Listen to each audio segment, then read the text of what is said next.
Oi, gente. Eu resolvi fazer um vídeo mais pessoal, como uma introdução para a live que eu vou fazer com o Gustavo Machado hoje, às 4 horas da tarde, né? O tema da live é a atualidade do pensamento de Marx, mas é óbvio que a gente vai falar sobre distorções do pensamento de Marx, uma crítica ao stalinismo que ambos compartilhamos, entre outras coisas. E aí eu estou convidando vocês a assistir essa live com Gustavo Machado do canal Orientação Marxista. E além disso, eu gostaria então de falar um pouco sobre a minha trajetória dentro do campo progressista. Uma coisa mais pessoal mesmo, e até falar um pouco sobre minha relação com o pensamento marxista, que eu nunca me considerei marxista, eu não gosto muito de rótulos, né? Eu até fiz uma brincadeira com o libertário de esquerda, porque os libertários no século XIX eram justamente os anarquistas, né? E eu tenho uma certa identidade com o pensamento de Bakunin e de outros anarquistas do século XIX. Então, e também tenho uma certa identidade com o Karl Marx, que entrou em debates com o Bakunin dentro do campo da esquerda. Então eu pensei nesse vídeo levar vocês numa trajetória da minha relação com a política e o meu processo de amadurecimento e de reflexão sobre essas questões. Bem, na época de colégio, né, no colégio UCBA, que nem existe mais, eu me lembro nitidamente de começarem a existir algumas discussões sobre política. Isso era na época quinta, sexta, sétima série. Foi a época que eu me apaixonei pela disciplina da história. Eu tive uma professora Conceição, que era uma excelente professora. Se um dia ela ver esse vídeo, né, eu espero que ela goste desse elogio, né? E, enfim, saiba que ela me influenciou. E eu comecei a perceber ao examinar a história e ao examinar o mundo em redor que algumas coisas ficavam claras para mim. Que pessoas tinham diferentes oportunidades na vida porque elas nasciam em famílias que tinham mais recursos. Então, assim, meio que um instinto básico meu, olhando para a história, olhando para a vida das pessoas, é que, sim, existem casos de pessoas que nascem em circunstâncias difíceis e conseguem superar e viram grandes exemplos de sucesso e tudo mais. Mas esses me pareciam claramente, desde aquela época, as exceções. E não a regra. A regra era que a maioria das pessoas que eram mais estimuladas tinham mais oportunidades e aqueles que eram menos estimuladas tinham menos oportunidades. E isso me pareceu profundamente injusto.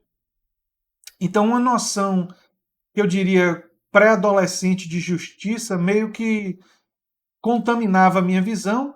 E aí, meu entendimento, que não está errado, mas o meu entendimento de esquerda e direita era muito voltado na ideia de que a esquerda me parece mais preocupada com a classe trabalhadora e com os mais pobres, e a direita me parece mais preocupada com o empresariado, com os donos, com os que já têm todas as oportunidades, que já têm tudo a seu favor. E esse era o entendimento meu naquela época, da quinta, oitava série, mais ou menos assim. Quando eu fui para o ensino chamado, na época, ensino médio, algumas pessoas ainda chamavam de científico, né? Eu me lembro claramente de passar por um processo de ver a coisa como uma coisa um pouco mais complexa, né? Ver a coisa dos meios de produção e aí mais conhecimento da história me permitiu perceber que as oligarquias e que aqueles que têm o poder dificilmente compartilham esse poder. E aí, nesse momento, ficou cada vez mais solidificada em mim a visão e a necessidade da defesa da democracia.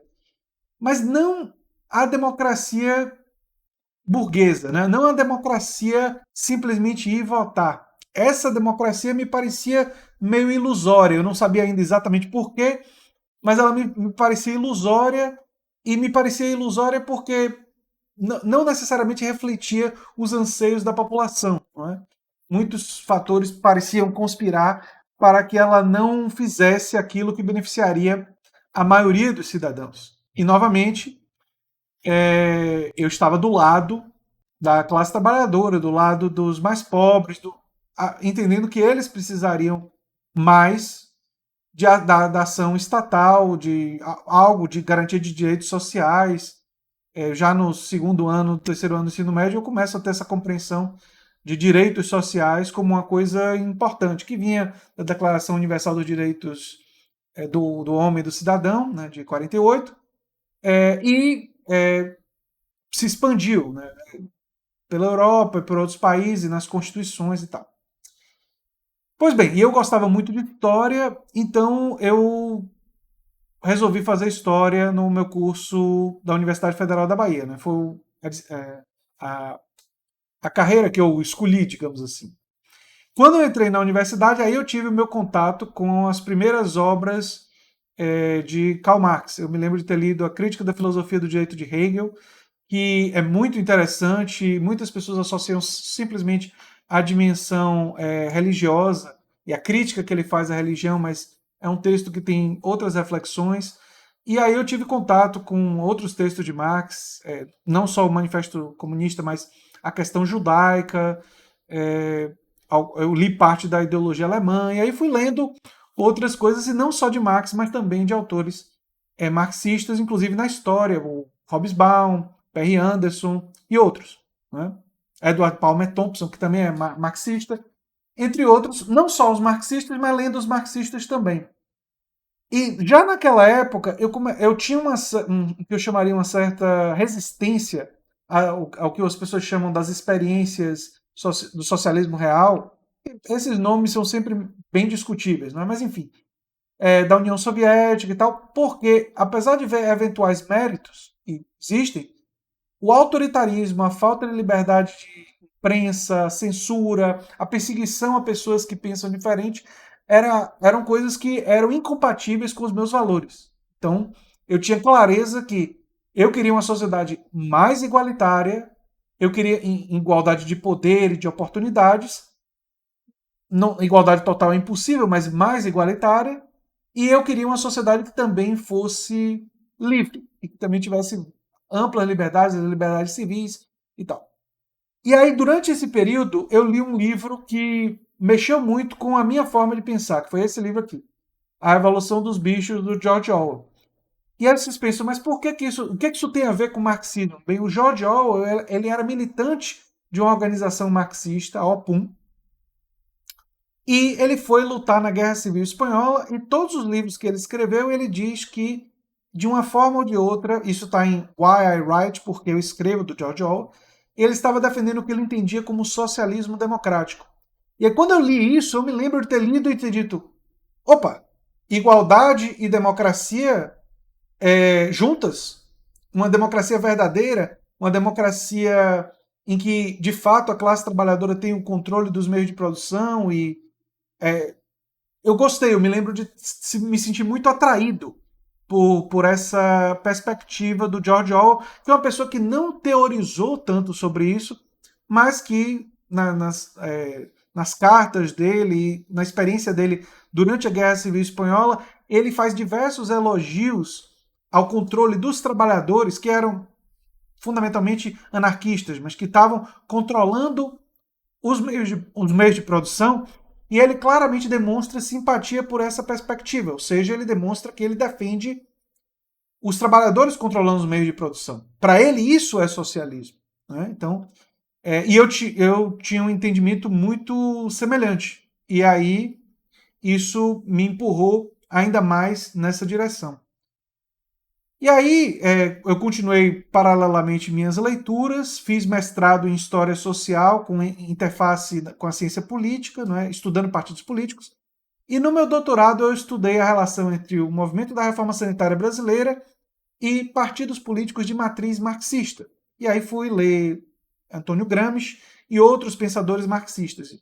E quando eu estava lendo esse pessoal, eu também conheci a obra e as palestras do economista americano Richard Wolff, que é um economista marxista. E ele defendia basicamente, entre outras coisas, mas assim, o ponto que mais mexeu comigo, ele defendia a ideia de democratização dos espaços de trabalho, ou seja, da ideia de que a democracia não deve ser apenas na política, no âmbito da grande política, mas ela deve existir também dentro dos espaços de trabalho. E que uma visão progressista, socialista, democrática, ela tem que defender a expansão da dimensão democrática para o espaço onde a maioria dos indivíduos passam a maior parte do tempo da vida, que é no ambiente de trabalho. Quer dizer, e ele tem um argumento que eu acho muito assim, simples, mas é o seguinte: as pessoas dizem que defendem valores democráticos e quando entram no ambiente de trabalho aceitam uma ditadura. E aceitam uma ditadura porque se alguém pode tirar seu plano de saúde, se alguém pode tirar o seu emprego, o sustento que você dá à sua família, esse trabalho, primeiro, ele não é uma troca livre, existe um elemento de coerção, porque você depende daquilo dali, a maioria das pessoas depende daquilo dali para sobreviver. Se você depende para sobreviver, a sua sobrevivência e quem controla e media ela tem um elemento poderoso de coerção sobre você. E no caso, por exemplo, da General Motors, que recentemente retirou os planos de saúde dos seus trabalhadores, mostra que os capitalistas têm até outros mecanismos e outros meios de coerção das pessoas ao trabalho e para desmontar greves. No caso da General Motors, foi justamente porque os trabalhadores estavam organizados numa greve e eles ameaçaram retirar os planos de saúde desses trabalhadores. Imagine, você tem uma família, você é trabalhador de General Motors e você vai ter que dizer para os seus filhos que um filho, eventualmente um filho doente ou com algum problema, não temos mais plano de saúde, não temos como pagar mais o tratamento e, quer dizer, o plano não vai pagar e a gente vai ter que vender a casa para pagar, enfim. Quer dizer, é uma situação absolutamente dramática. E isso também me influenciou e mexeu comigo.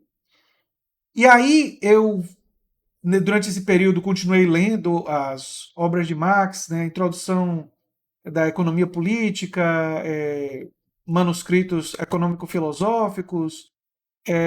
Eu sempre me confundo se é econômico-filosóficos ou filosóficos-econômicos, mas eu li os manuscritos. E fui escrevendo sobre isso e fui percebendo e fui desenvolvendo uma visão de Marx muito semelhante da visão do Richard Wolff. Ou seja, eu vi um Marx na Guerra Civil na França, que eu já citei aqui em um vídeo, defendendo o autogoverno, defendendo o controle dos trabalhadores, defendendo o sufrágio universal verdadeiro e não controlado por uma classe de burgueses, quer dizer, não é defendendo uma verdadeira democracia. E aí eu comecei a perceber que não é que eu queria rejeitar o marxismo no passado. Eu queria rejeitar e rejeitava, como George Orwell rejeitou e foi um grande crítico do stalinismo. Ou seja, o stalinismo enquanto uma interpretação, no meu modo de ver, e eu já fiz vídeos sobre isso, a grande mentira do século XX, Marx deturpado, eu demonstro nesses vídeos, com evidências, que no meu modo de ver são evidências poderosas, que o stalinismo ele é uma outra coisa. Ele pega elementos, mas ele viola fundamentalmente coisas que Marx defendeu com clareza, porque Marx não deixou receita de bolo em relação ao que deveria ser o socialismo, o comunismo, ele não deixou isso 100% definido, assim, não era uma coisa estática, porque dependia de diversas condições, mas uma das coisas que ele disse é que o Estado não pode ser capturado da forma como ele está e ser simplesmente aplicado para fazer o socialismo. Ele tem que mudar de natureza. E que os trabalhadores têm que ter mais poder, têm que autogovernar a sociedade e os meios de produção. Então, ficou muito evidente para mim que a visão que Marx desenvolve, mas no final da vida, o Marx, Engels e outras pessoas daquele período, tem muito a inspirar figuras como o economista americano e marxista Richard Wolff.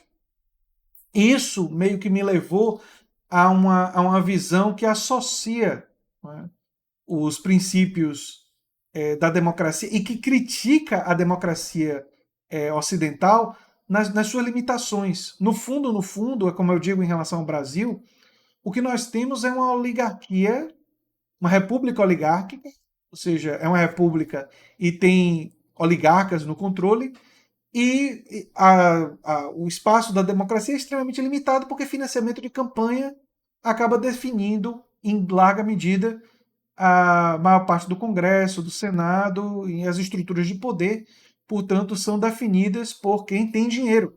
Então, e quem tem dinheiro financia as pessoas que quer nesses lugares de poder e eles acabam tendo, de fato, o poder real sobre as instituições. Então, são instituições que não são de fato amplamente democráticas. Por isso que eu falo tanto aqui no canal sobre modificação do financiamento de campanha e transformação. Agora, eu também desenvolvi uma ideia, né, no meu livro A Nova Máquina do Tempo, que dá nome ao canal, ele está ali atrás. Né? Inclusive, está disponível na Amazon se vocês quiserem comprar por menos de R$ 10, então está bem baratinho, serve até como presente de Dia dos Pais. A ideia justamente de combinar, aprofundar a democracia na política, para a população ter mais poder sobre a democracia, aprofundar a democracia nos espaços de trabalho, isso aparece muito mais no meu segundo livro, Canto Escuro, que eu ainda não lancei oficialmente, ele já está pronto, né? Mas eu ainda não lancei. E ampliar a ideia de justiça social, de uma maior igualdade de oportunidades. Não seria simplesmente ter igualdade como um objetivo, mas a ideia de você ter pontos de partida mais igualitários. Sabendo que igualdade total é algo impossível, mas você ter pontos de partida mais igualitários para que todos, e isso era muito importante na minha visão, todos os indivíduos possam desenvolver ao máximo que for possível as suas habilidades. As habilidades que nós temos são diferentes, mas muitas vezes as pessoas não desenvolvem ao máximo as suas habilidades por circunstâncias da vida. Né? Uma pessoa, por exemplo, que tem que trabalhar para sustentar os pais, pode não desenvolver a habilidade de cantar. Pode ser uma pessoa que tem talento para isso, poderia estar fazendo uma faculdade de música e poderia estar seguindo o caminho para se aprimorar como cantor, poderia se aprimorar como programador de código, poderia se aprimorar como acadêmico, mas está tendo que trabalhar cedo porque a família está em desgraça e, enfim, está numa situação econômica muito ruim e essa pessoa sacrificou seus próprios sonhos para poder ajudar a família. Esse tipo de história, que é muito comum, é um tipo de história que o âmago do que eu defendo quer impedir, quer permitir que todos tenham a oportunidade de desenvolver ao máximo suas habilidades e fazer isso tendo liberdade de expressão, liberdade de associação e cada cidadão ter poder sobre o Estado e ter poder sobre os meios de produção. E isso levar à transformação da própria natureza do Estado. E quem sabe até, com o tempo, reduzir a necessidade do próprio Estado. Então, ou modificar tanto sua natureza que ele vai corresponder exatamente à garantia dos direitos sociais que viabilizam essa possibilidade de todos se desenvolverem. Não é? Então, enfim, eu não fecho essas questões. Eu sei a direção do que eu defendo, eu sei os autores que me estimulam, Richard Wolff, George Orwell, o próprio Karl Marx, Friedrich Engels, Antônio Gramsci, mas eu não gosto de ortodoxia de nenhum tipo e não gosto da ideia de estar fechado em uma defesa. Vou dar um exemplo para vocês. Eu não defendia até algum tempo atrás a ideia de renda universal de cidadania. Não era contra, eu simplesmente não sabia o suficiente sobre essa ideia para defender. Aí eu vi argumentos de várias pessoas, muitas pessoas, e quando eu li os argumentos do Yanis Varoufakis, o economista grego, eu fui convencido. Quer dizer, primeiro eu já estava conhecendo o argumento de vários, mas quando eu li os dele, eu disse, o argumento dele é bom. Essa é uma boa ideia para ampliar a igualdade de oportunidades e oferecer melhores chances para todos os cidadãos e faz sentido lógico. E faz todo sentido para mim. Então, eu acho que é importante a gente ter essa abertura para aprender novas ideias e agregar novas ideias aquelas que a gente desenvolveu ao longo da vida. Enfim, o vídeo já ficou muito longo, mas eu queria dar essa trajetória para vocês como uma prévia da live e para o pessoal do Orientação Marxista que vinha aqui para o canal também conhecer um pouquinho sobre o André Teixeira Jacobina, né? Conhecer um pouco sobre a nova máquina do tempo, né? Eu tive na minha orientação do doutorado e muitas das pessoas que eu pesquisei, muitas pessoas vinculadas ao marxismo, então isso também me aproximou muito desse ambiente, né? Muitos dos militantes da reforma sanitária brasileira, não todos, mas muitos, claramente foram influenciados por essa perspectiva e isso fez parte das reflexões deles. Assim como na Itália, né, o Partido Comunista Italiano ajudou a construir a reforma sanitária de lá, contribuiu, né? O Partido Comunista Brasileiro, o PCdoB e outros partidos desse tipo influenciaram indiretamente, né, na formação dessas pessoas que contribuíram para a existência do nosso sistema único de saúde e para a existência de outros direitos sociais que se tenta garantir no Brasil, que isso não se consegue porque a oligarquia não quer deixar e que os interesses do grande capital estão bloqueando. Sempre subfinanciaram e agora estão tentando desmontar. Enfim, era isso que eu tinha para falar sobre esse assunto. Se você gosta do que eu faço no canal A Nova Máquina do Tempo, eu peço que você se inscreva, dê um like e compartilhe. Eu sou André Teixeira Jacobina e a gente se vê no próximo vídeo. Esse foi um vídeo assim menos planejado e mais uma conversa. Um abração.